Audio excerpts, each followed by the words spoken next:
a lot of people hate going to the gym. The general public hates going to the gym. They are just generally not interested in it, do not care about macros and macamicum, whatever the fuck. They do not care. And it's unfortunate because if you don't care about it and you don't try to get an interest into fitness and eating right, you're never going to do it. You'll just be part of this large population of people who are overweight and people who don't work out, and they end up getting heart disease and cancer and cardiovascular issues. They have a lot of issues later on in life. As they get older, they're just getting very poor health because they did not prioritize these things. And I will say this though, there's hope. If you're a person who does not care about fitness, there's hope, because I will give you this piece of advice.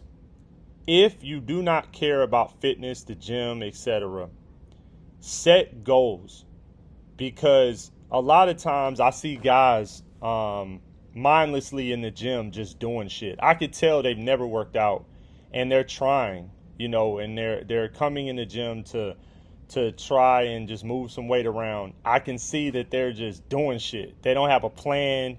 They don't have a goal in mind.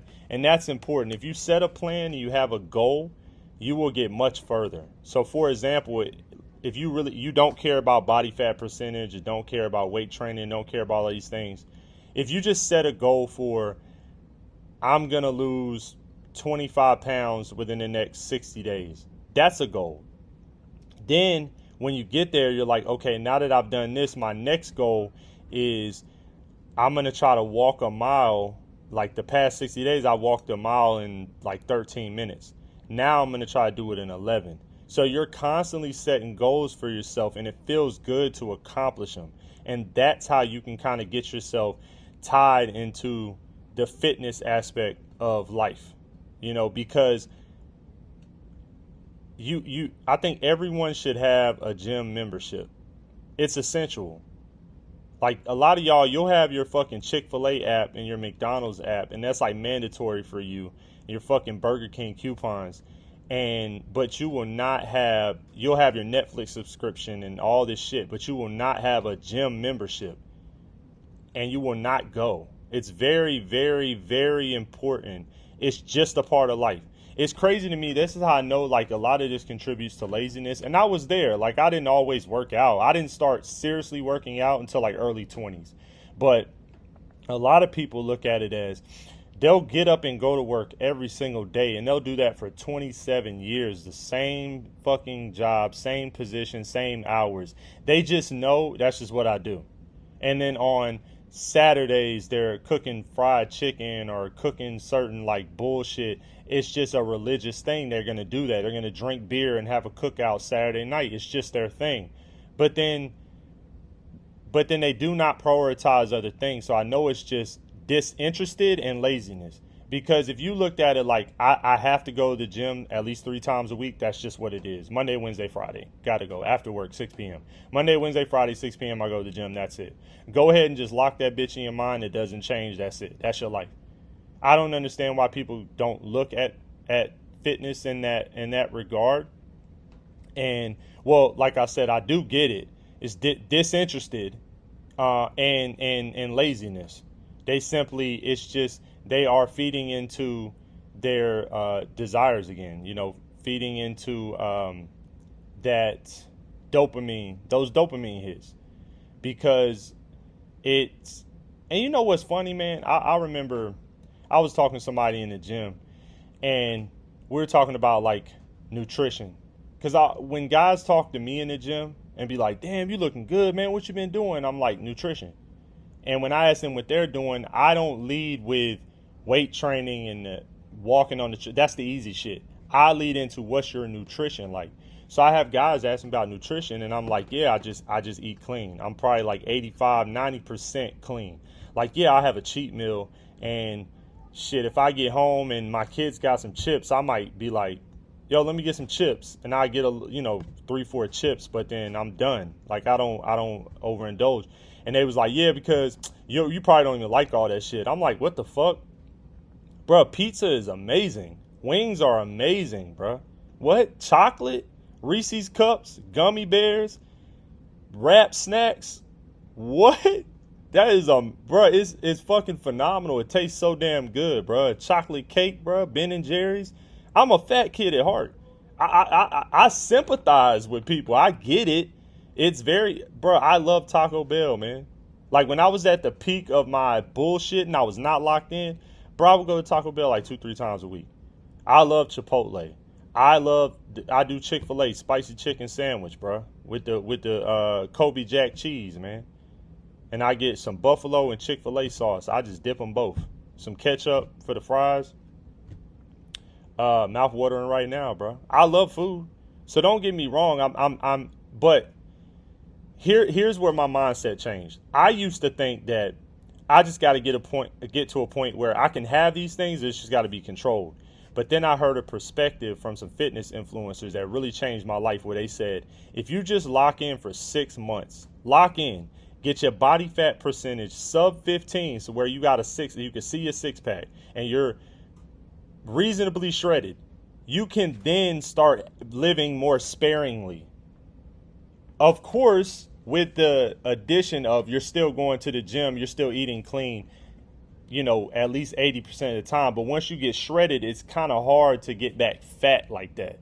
So once you get shredded and you really reach your goal and you lock in for that period of time, you could be a little more loosey-goosey. Your diet can be more so like 75% of the time clean.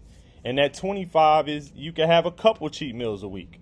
Because you are in great shape, you're taking care of yourself, you hitting the weights, you walking, you're active.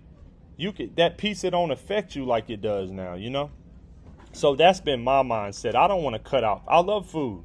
You think I don't want Mexican night?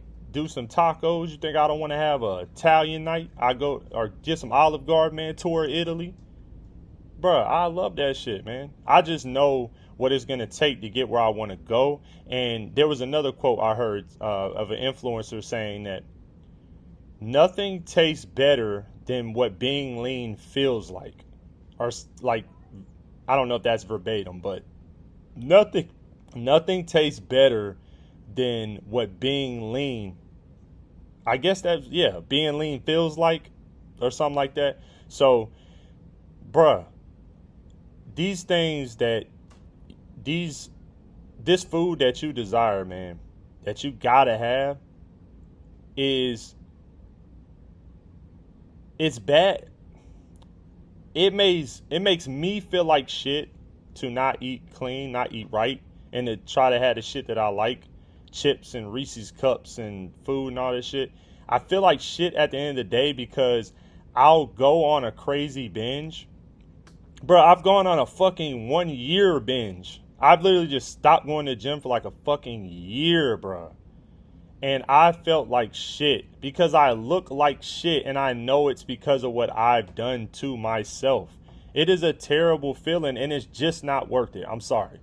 Like, the happiness and joy I get from eating fucking a Big Mac is just not even comparable. It's not even close to how I feel when I can finally flex and see like a 4-pack now.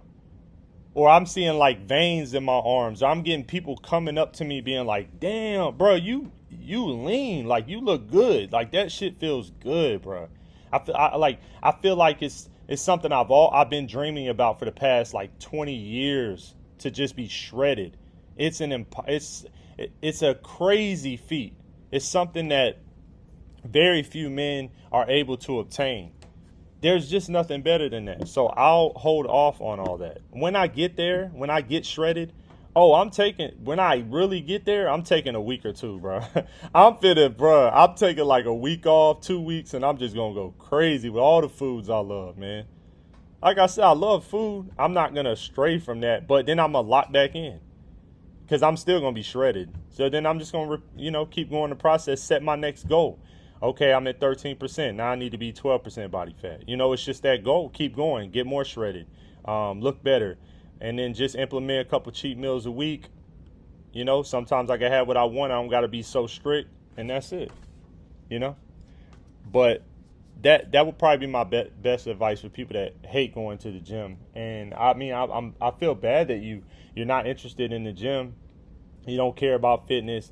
You don't know what macros are versus calories, and you don't weigh your food, and it like that shit is like monotonous to you and it's daunting, and I get it. And I probably started that way, but I'm an obsessive person where if I start learning about something, I'm gonna get very interested, and I'm just locked in on that shit. I zero in.